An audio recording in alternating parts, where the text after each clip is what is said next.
Hey guys, it's Jill, and I already have my makeup on, so today is not going to be about makeup. I love makeup. It's a big part of who I am and how I enjoy spending my time. However, I'm a pretty three-dimensional human being, and there's a lot more to me than covering up my face. And so, um, as you may have seen or watched, I do have a few videos on my Ancestry DNA journey, the information I found out about myself, the journey I took to find my father, and I did find him, if you haven't watched those, and I have met him. So I really want to talk more about the journey that I've been on. I feel very drawn to putting this information out there. I feel for myself this uncontrollable urge to hopefully help someone who has been on a similar journey or has dealt with any of this stuff, and I'm very nervous to talk about it. If you can tell, I don't know why. I do know why I'm nervous. I guess judgments and all the things. I'm putting this out on the internet for the entire world to view if they chose to, and a lot of this is very raw. So bear with me. Hopefully I can convey my intent with sharing in a way that's easy to understand and may be useful to somebody. So I guess we'll start in the beginning. Prior to finding out all this Ancestry DNA stuff, just normal life as a 36-year-old woman, mother, wife, business owner, all of the things that I do had me feeling kind of alone and kind of missing something. I have an amazing family. I love my husband and my children. I love so much about my life, but I felt like I wasn't doing something right. And it had me beginning a journey, and I think that's maybe pretty common in my age range. That's why they talk about late 30s, early 40s, a lot of people having major shifts in their life and midlife crisis and all of those kinds of things. I think it's because a lot of us get to this point where we had all these expectations of where we would be at this point in our life, and working towards goals and so forth. And then we get here at 36, most of us have a career that's established, and we have a family, and we have all of these things that were on our to-do list, but we're feeling like certain aspects of that are not matching up to what we expected them to be. And I believe a lot of unhappiness in humans in general is their expectations exceed reality, causing you to feel unhappy in a situation. This has been talked about by a million different people in a million different ways. And I remember hearing you shouldn't have expectations or keep your expectations low, and this, it's something that's talked about a lot, but how do you do that? And you even subconsciously do it all the time. And I feel like we as humans feel like we're lacking all the time because of that. And it can make people very unhappy and very discontent with the life they're living. And it wasn't that I was unhappy. I just wasn't as happy as I thought I should be, maybe. I don't know. But I was already starting to discover these things and ask questions about to myself about myself. Why do I feel this way? What could it be? And starting to dissect how I want to spend my time and who I want to spend my time with and what I want to spend my time doing. And all of this was already starting to build in me.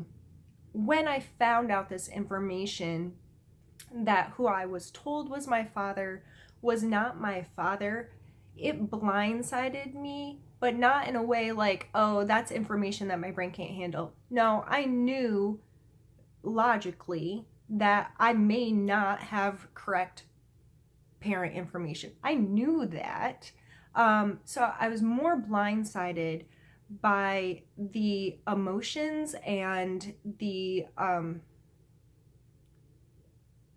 just the memories and all of the things that were conjured in me after that. And I remember precisely thinking about, I was told a mistruth that I created my reality based on. I started spending a lot of time thinking about, if this isn't true, none of this can be true, because all of this was based on something that wasn't true. And I started dissecting things about my personality and how I spend my time and choices I've made in my life based on that. So at 10-ish years old, I became very attuned with people pleasing and filtering myself to make other people happy. So if I behave this way with this person loves me or gives attention to me or whatever it was. And I became amazing at, okay, I'm in this situation, this is who I am. Okay, I'm in this situation, I have to be a completely different human being. And I even remember a project we did with English class where we had to read a poem, and I read a poem, I'll have to find it and link it down below, about paintbrushes and painting yourself to match other people. Like that, thinking back and remembering that was it was a big deal. Like I knew it at however old I was in that class, 15-ish, maybe around that age, what I was doing. And I even read it out loud in front of a class. Like, I'm almost 37 years old, and I'm now just coming to terms with the fact that that's how I've spent my entire life. Like, whew, sorry.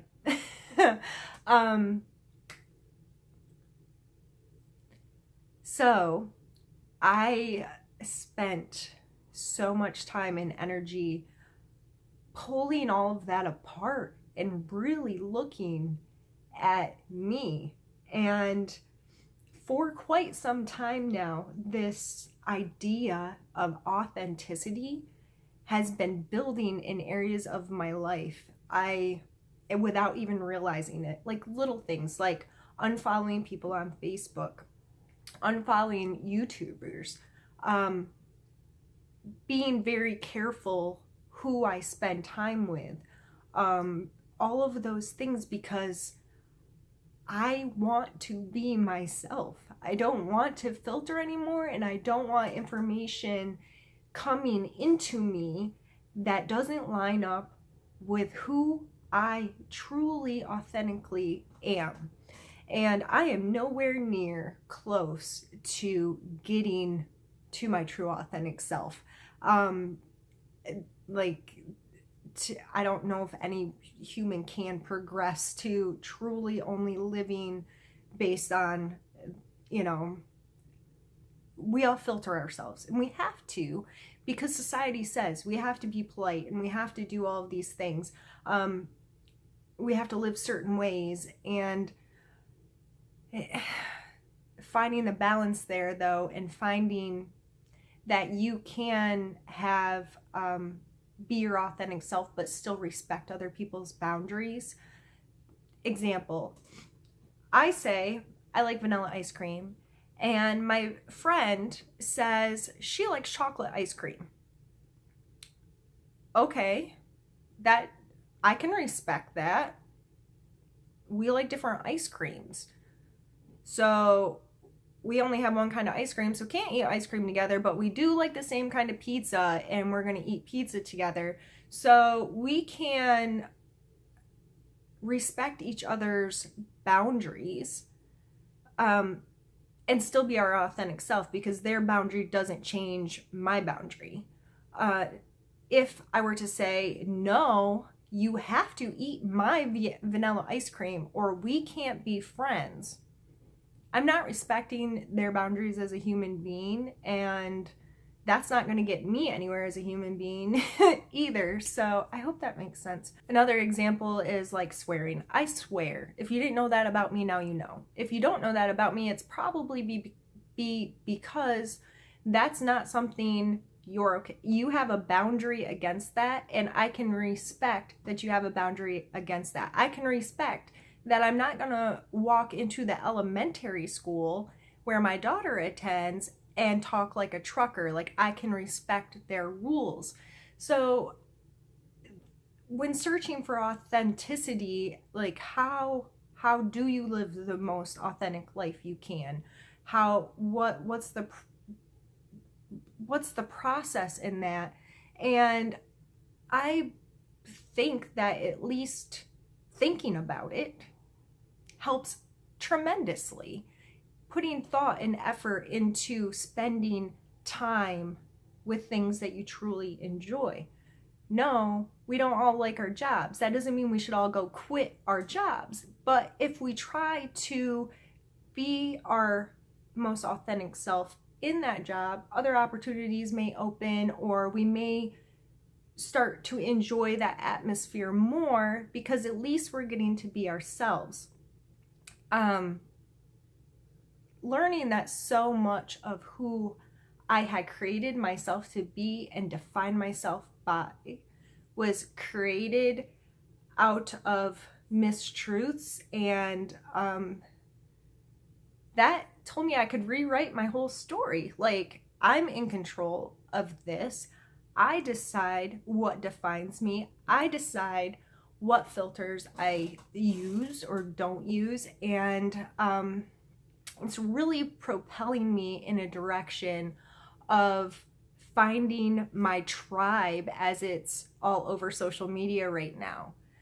It's just funny that I started on this journey and all of these things started like showing up like light bulbs to me. Like, I'm not the only one.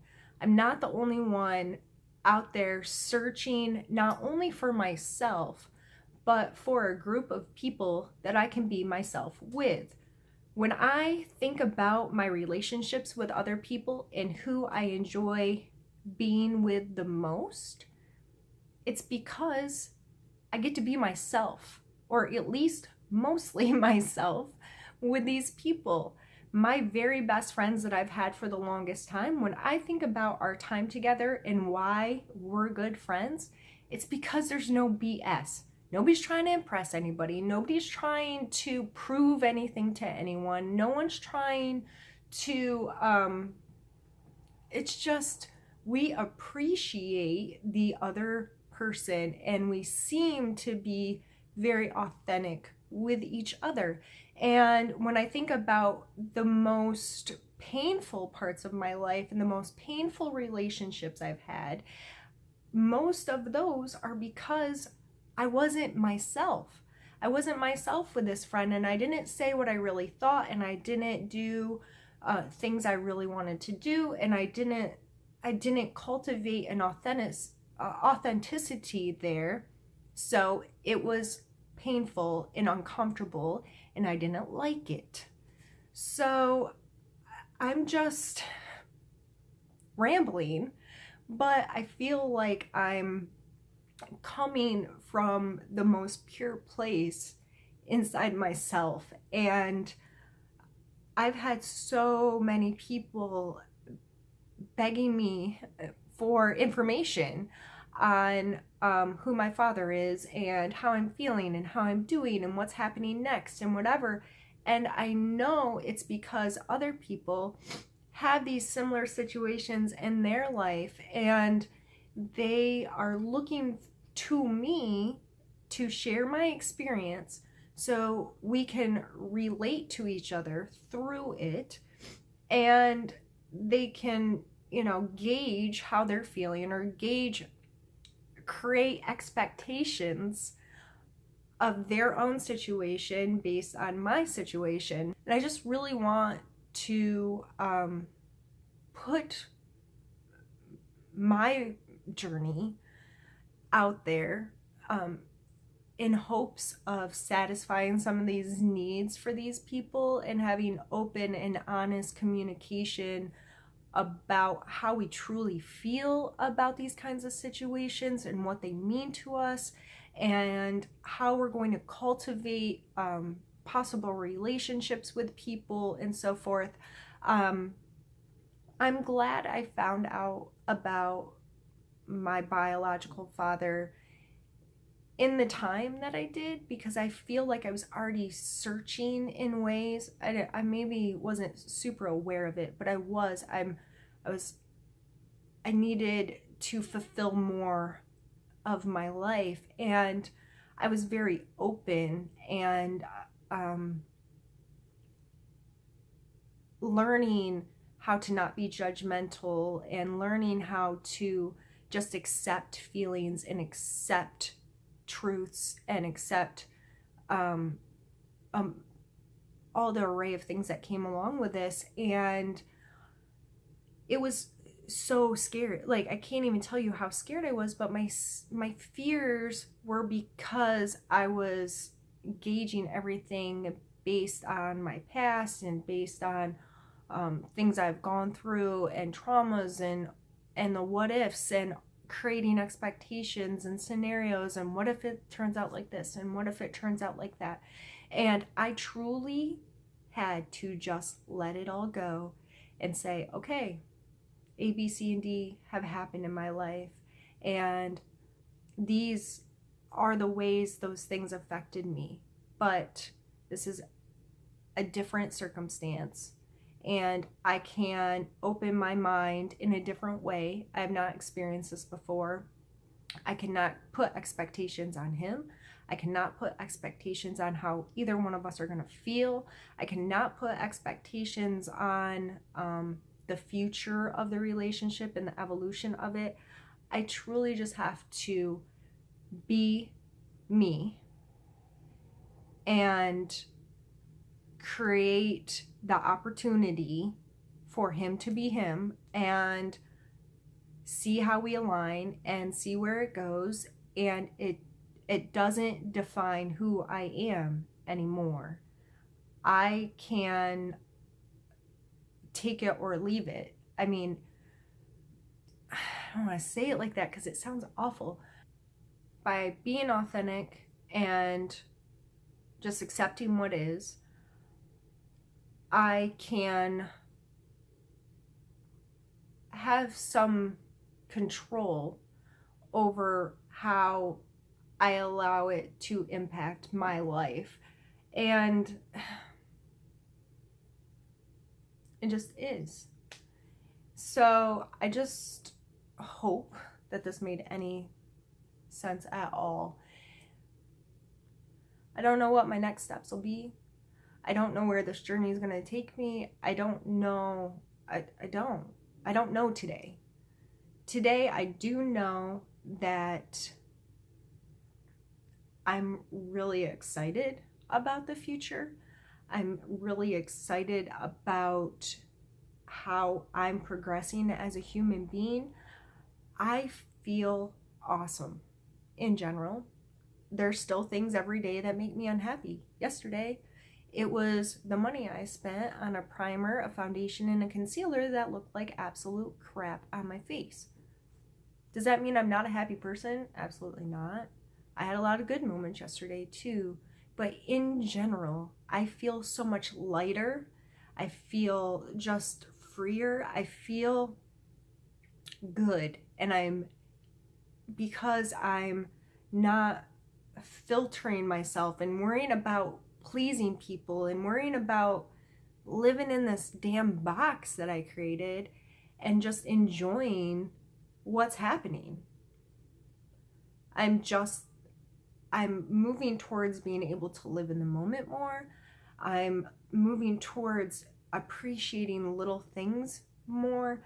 I'm moving towards having deeper, truer relationships with the people I want to have relationships with. And all of that stuff feels really freaking amazing. And so I don't know if I'm going to be able to make a video out of this because I really don't even remember all of what I've said. But even if you're not in the same situation as me, if the only thing you take from this is caring about yourself, awesome. Like, all broken down, like, that's what I'm getting to, is I am doing a lot more work on fixing my heart and my soul and aligning myself with things that make me feel good. And it's pretty freaking amazing. So I guess that's all. I know this was kind of long and rambly. If you want to see more things like this, please let me know. I'm probably going to post them anyway, though, because I really would like to start once in a while doing a video like this where I just kind of talk from the heart and talk about where I am as a human being and what I'm doing to progress myself as a human being. And I don't know if they'll be any good or make any sense to anybody else, but for some reason I feel compelled to do that. So I guess your opinion doesn't matter. No, I would love to hear from you though. Like, I wish more people would comment on my videos because I'd like to know that you're here. I'd like to know